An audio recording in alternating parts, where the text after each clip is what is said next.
और मेरे साथ है दो बेहद खास मेहमान हमारे, वो हैं डॉक्टर समीर भाटी जो है सदस्य दिल्ली वैक्सीन कमेटी के। सर आप दोनों का बिजनेस टुडे पे स्वागत है। ठीक है, अगला सवाल मेरा भाटी जी आपसे होगा। मैं ये समझना चाह रहा हूँ कि क्योंकि आप वैक्सीन कमेटी के सदस्य भी हैं तो आप गहरी समझ भी रखते हैं इस बारे में।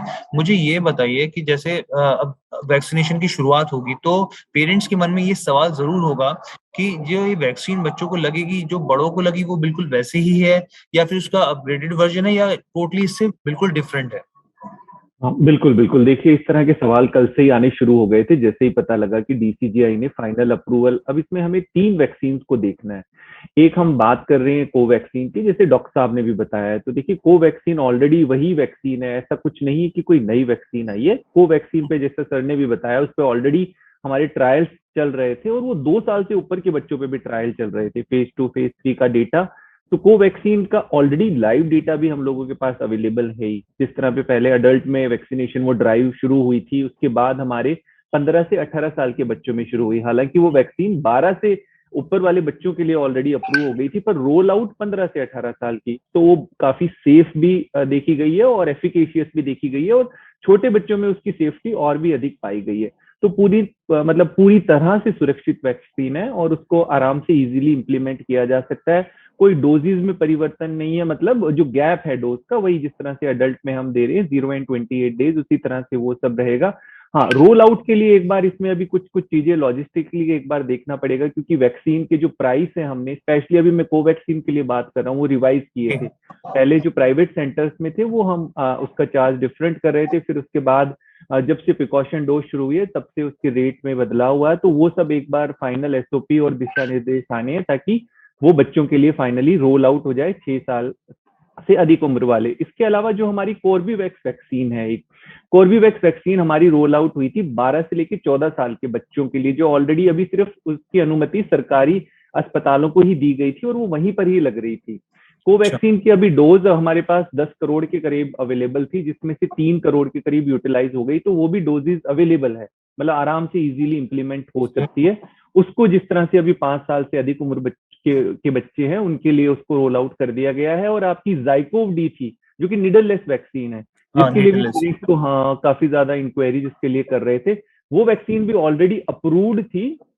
सब्जेक्ट एक्सपर्ट कमेटी ने भी उसको रिकमेंड कर दिया था और डीसीजीआई ने भी अप्रूव कर दिया था, पर वो रोल आउट इस वजह से नहीं हो पा रही थी समहाउ, क्योंकि उसकी 3 डोजेस थी।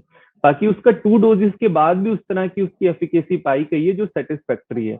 तो अब वो 2 डोजेस के साथ फाइनली रोल आउट हो रही है, पर वो भी अभी 12 साल से अधिक उम्र के बच्चों के लिए रोल आउट होगी। तो इस तरह से हमारे पास अभी 3 ऑप्शन अवेलेबल होंगे। 5 साल से अधिक उम्र के बच्चों के लिए एक ऑप्शन, 5 से 6 साल, और 6 साल से अधिक उम्र के बच्चों के लिए 2 ऑप्शन अवेलेबल होंगे, आपका Corbevax and Covaxin. Doctor Bhati मेरा अगला सवाल आपसे है कि जब इमरजेंसी अप्रूवल किसी वैक्सीनेशन को मिलता है तो क्लिनिकल ट्रायल का जो डाटा होता है वो सौंपा जाता है, ऑब्वियस सी बात सरकार के पास जाता है जो कमेटी होती है। तो ऐसे में पेरेंट्स के मन में, क्योंकि पेरेंट्स जो होते हैं वो एक्स्ट्रा कॉशियस हो जाते हैं बच्चों के मामले में, तो यहाँ पर मैं चाहता हूँ कि आप उन सब पेरेंट्स को जवाब दें, ये बताएं कि अगर उनको मन में डाउट है कि वैक्सीनेशन के कुछ साइड इफेक्ट्स हैं तो इसका जवाब आप कैसे देंगे सर? बिल्कुल बिल्कुल। देखिए, जिस तरह से हम बात कर रहे हैं कि पहले सब्जेक्ट एक्सपर्ट कमेटी ने इसको रिकमेंड करने के बाद डीसीजीआई ने अप्रूव किया फाइनली बच्चों के लिए। खास तौर पे मैं बताऊं तो इसमें काफी समय लगाया है, हमारी पूरी टीम ने काफी इसमें टाइम लिया है। आप ये देखिए कि इसका ट्रायल बहुत अधिक टाइम से चल रहा था और ऑलरेडी उनको रिपोर्ट पहले से सौंपी जा चुकी थी सब्जेक्ट एक्सपर्ट कमेटी को, पर उसके बाद उन्होंने और काफी सारा डेटा मंगाया, उसको रिव्यू किया। सेफ्टी की जहां तक बात करें तो जैसा कोवैक्सीन का हम लोगों के पास ऑलरेडी रियल टाइम डेटाबेस है, और जिस तरह से जो ट्रायल भी हुआ उस ट्रायल के अंदर भी सेफ्टी डेटा सबमिट किया गया है। उसके बाद और भी डेटा मांगा है फर्दर सब्जेक्ट एक्सपर्ट कमेटी ने, वो डेटा भी शेयर किया गया और फाइनली पूरी तरह से सेटिस्फाई होने के बाद उसके बाद डीसीजीआई के पास गया और इसको फाइनल अप्रूवल मिला है।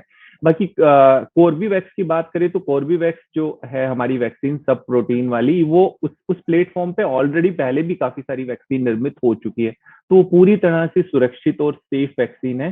तो किसी तरह का संदेह करने की पेरेंट्स को मुझे लगता है जरूरत नहीं होगी, क्योंकि पूरी तरह से इवेलुएट करने के बाद पूरा डेटा देखने के बाद ही वैक्सीन फाइनल जो है अप्रूव की गई।